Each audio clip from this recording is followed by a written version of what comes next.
उससे भी ज्यादा शुक्रिया इस बात का कि आप कड़ा गए, इलाहाबाद गए और वहां से खूबसूरत सी वीडियो आपने बना के भेजी।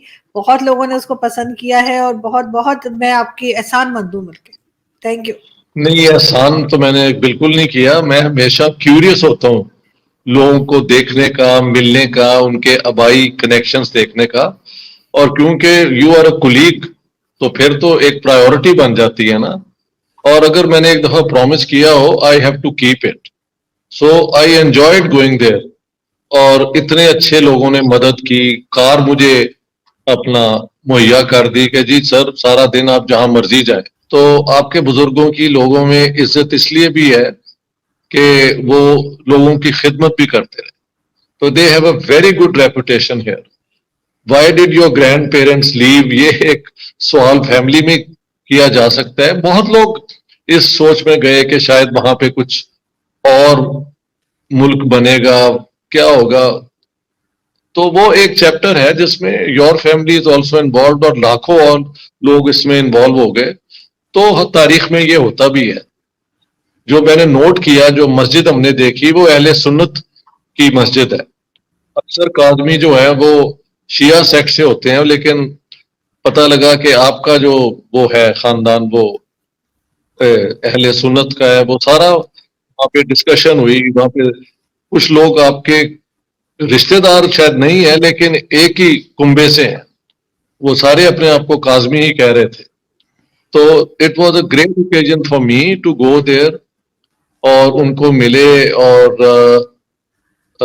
पता लगा कि अभी तक शायद आपके फादर के कजन्स हैं या कुछ, एक हैं जो इलाहाबाद में रहते हैं, बाकी एक अमेरिका में है, एक की डेथ हो गई है।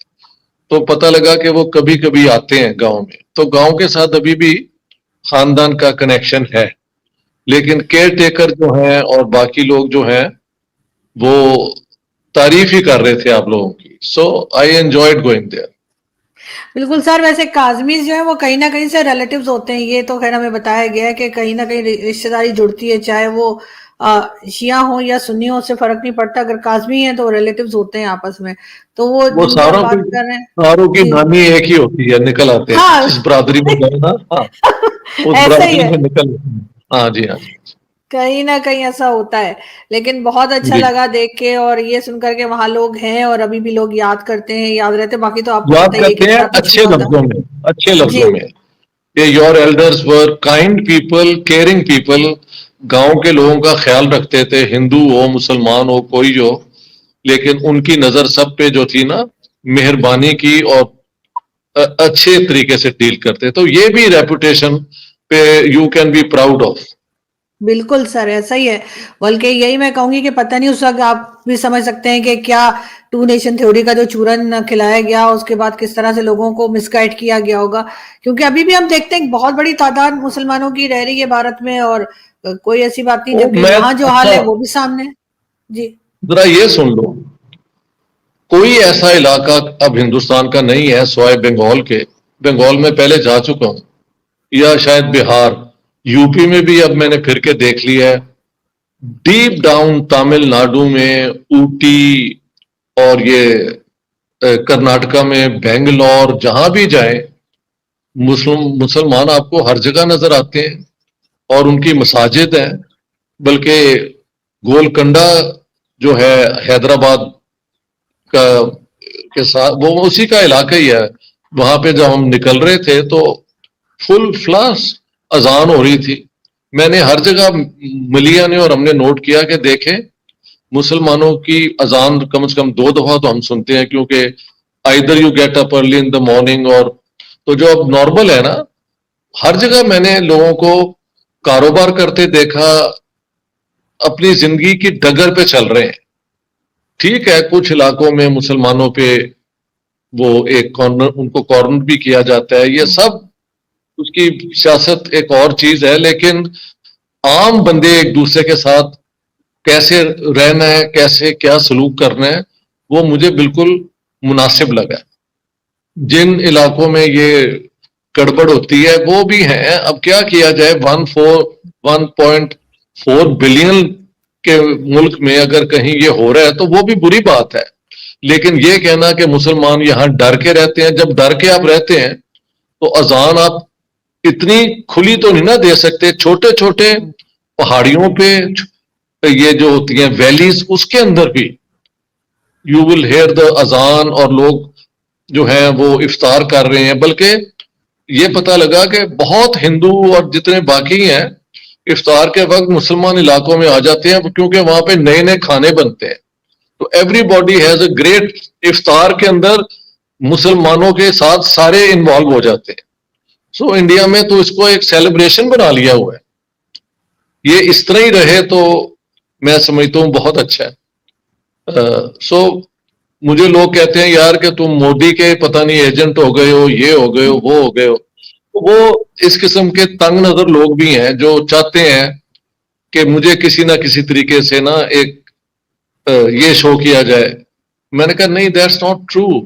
What I see and what I have observed is what I tell people, acknowledging के पॉलिटिकल एक प्रॉब्लम है जिसको फिर इंडिया के लोग खुद ही रिजॉल्व करेंगे। That's not my duty. आम जिंदगी में तो मुसलमान, ये आपके गांव के अंदर भी साथ साथ हिंदू साथ साथ मुसलमान रह रहे हैं, घरों में आना जाना है सब। मैंने देखा क्या उन्होंने मेरे लिए ड्रामा किया हुआ है? हुए माई कि मेरे लिए ये करते हो? नहीं, जिंदगी में एक दूसरे के साथ रहने का जो सलूक है ना, वो यहाँ पे कायम है। बिल्कुल ऐसा ही है सर। बल्कि मुझे तो बड़ा अच्छा लगा सुनकर के, मतलब वो गांव था उससे कहा जा रहा है कि जी टाउन सा बन गया है। वरना पहले लोग हमसे जब पूछा करते थे यहाँ पाकिस्तान में कि बहुत से लोग के भाई आपका गांव कौन सा है, तो हम कहते थे हमारा कोई गांव नहीं है यहाँ पर, क्योंकि हम वहां से आए थे। और हम कहते थे हम शहरी लोग हैं, वो फिल्मों में कहा जाता था ना शहरी बाबू, कहते थे हम वो है। लेकिन हमें भी पता लगा नहीं, हमारा भी गाँव है। इस वक्त सर आप पटियाला में है, पटियाला में क्या जी जी, एक्टिविटीज रहेंगी, और ये सिटी किस लिए मशहूर है? वैसे तो खैर पटियाला पैग मैंने बड़ा सुना है फिल्मों में। वो तो अपनी जगह है। पटियाला जो है ये एक प्रिंसली स्टेट थी। तो पार्टीशन से पहले सबसे बड़ी प्रिंसली स्टेट जो है पंजाब के अंदर, वो पटियाला थी। और यहाँ पे अभी भी अगर आप आए तो अ, वो प्रिंस जो है, महाराज जो है, उनकी पैलेसेस हैं, बारादरी है, वो पार्क्स हैं, बहुत खूबसूरत हैं। तो यहाँ मैं आया था, मेरे 4 लेक्चर हैं पंजाब के अंदर। आज लेक्चर था डॉक्टर रविंदर सिंह रवि थे, पंजाबी यूनिवर्सिटी पटियाला के पहले पीएचडी और पढ़ा रहे थे। उस जमाने में ये खालिस्तान मूवमेंट जो थी अरूज पे थी, और ये वो लोग थे जो ये मजीद पंजाब के टुकड़ों के खिलाफ थे, ये इंसानियत में यकीन रखते थे। तो इनको आके कत्ल कर दिया on the 19th of May 1989 को। उसके बाद ये इंस्टीट्यूट किया गया कि हर साल डॉक्टर रविंदर सिंह रवि के मेमोरियल लेक्चर। तो आज मेमोरियल लेक्चर मुझे उन्होंने कहा कि आप बोलें कि इंसानी इंसानियत के अंदर आइडेंटिटी की पेचीदगी क्या है। तो फिर ये तो मेरा टॉपिक है जो मेरी पार्टीशन पे काम है और सारा काम है। So people were saying that, कोई मुझे 40 मिनट दिए गए थे। I think I spoke for an hour and half, और another hour and half almost was question and answer. इतनी लोगों की पार्टिसिपेशन थी। तो मैंने कहा कि ये नफरतें जो हैं, इनको इनसे निपटना और इंसानियत की बात करना ही एक इंटेलेक्चुअल का और एकेडमिक का काम है। और हमें सबको मिलके मिलजुल के रहने का जो सबक है यहाँ का, इस धरती का, उसको जिंदा रखना है। तो आज ये था। कल हम जा रहे हैं लुधियाना, वहां पे मेरी टॉक है Lahore and Ludhiana the historical link. इन 2 शहरों का क्या लिंक था, तो वो मैंने तैयारी खुद की हुई है अपना। उसमें साहिल लुधियानवी का भी जिक्र होगा और मंटो का भी होगा, और इस तरह करके कल की टॉक है। फिर उसके बाद हम चले जाएंगे चंडीगढ़ में, जहां पे पंजाब यूनिवर्सिटी जो है, वहां चंडीगढ़ में टॉपिक है Jinnah the partition and Pakistan the garrison state, यानी इनका क्या कनेक्शन, तो वो एक मेजर होगा। फिर वापस हम आ जाएंगे इसी इलाके में खन्ना, वहां पे शेर शाह सूरी का जो ग्रैंड ट्रंक रोड है उसने बनाया था। उन्होंने कहा आप इस पे बोलें कि कैसे रोड कनेक्ट करते हैं, फिर उन्हीं रोड को डिस्कनेक्ट कर दिया जाता है और अब क्या होना चाहिए। तो ये मेरे 4 लेक्चर होंगे। फिर 15 तारीख को इफ ऑल गोज वेल हम वापस आ जाएंगे दिल्ली, 2 दिन रह के फिर 18 की सुबह सुबह की फ्लाइट बैक टू स्टॉकहोम। आए थे हम 2 हफ्तों के लिए, 2 महीने और 4-5 दिन हो जाएंगे। इतना मुझे यहाँ पे प्यार, एहतराम एंड जेनरोसिटी हर जगह रखना, हमें सारा कुछ। तो हम गेस्ट ही हैं लोगों के, हमारा अपना खर्चा बहुत कम ही हुआ है। तो people have done it out of the feeling के वाकई हिंदुस्तान और पाकिस्तान में अगर अच्छे ताल्लुकात हों तो वो सबके लिए अच्छी बात है। तो मैं बिल्कुल तो ऐसे इन ये चीजों, हाँ जी जी जी जी जी नहीं नहीं सर, मैं ये पूछ रही थी, अभी कुछ टाइम पहले आप पाकिस्तान भी आए थे, यहाँ पर भी आपके कुछ लेक्चर्स थे, इस्लामाबाद में भी थे, जी लाहौर वगैरह में भी। तो यहाँ की पब्लिक और जो भारत के लोग आपसे मिले लेक्चर्स के दौरान, उनमें आपने क्या फर्क देखा, खासतौर पे इंटेलिजेंस में, या ये कि एक एक रिस्पॉन्स होता है ना कि आपकी बात सुन के किस तरह से रिस्पॉन्ड कर रहे थे यहाँ के जी। लोग, और क्या रवैया आपने भारत में देखा?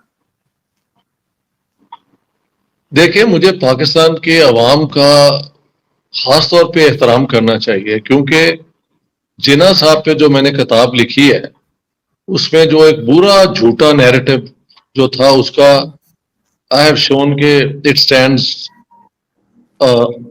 ऑन वेरी, बल्कि ग्राउंड ही कोई नहीं है, सब झूठी स्टोरी बनाई गई है और जो इस आगे पीछे फैक्ट्स किए गए हैं।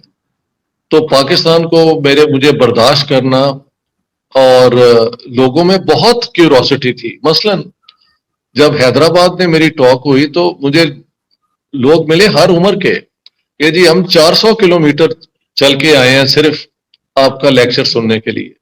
आप जैसे लोगों से वीडियोस और मेरे सोलो वीडियोस सारे हिंदुस्तान और पाकिस्तान में और जो भी लोग बाहर बैठे हैं वो देखते हैं। तो पाकिस्तान के अंदर, क्योंकि पहले मेरी गैरजन स्टेट किताब और पाकिस्तान इज अ गैरजन स्टेट, अब सब कह रहे हैं। हाँ जी, मैंने कई लोगों को कहते सुना है, यानी वो क्या नाम है उनका, रबानी, वो तो सेनेटर भी रहे हैं, रजा रबानी, उन्होंने भी गैरजन स्टेट इसे कहा है। और I have heard people saying कि ये गैरजन स्टेट है, बिकॉज मैंने वो पूरा कॉन्सेप्ट एक्सप्लेन किया है कि ये किस किस्म की स्टेट है। ये कोई मुसलमानों के लिए नहीं थी बनाई गई, ये अंग्रेजों के लिए बनाई गई थी कि यहां से ये सोवियत यूनियन को रोकने के लिए इस्लाम इनमें पागलों की तरह हम डाल देंगे और फिर इनको इस्तेमाल करेंगे।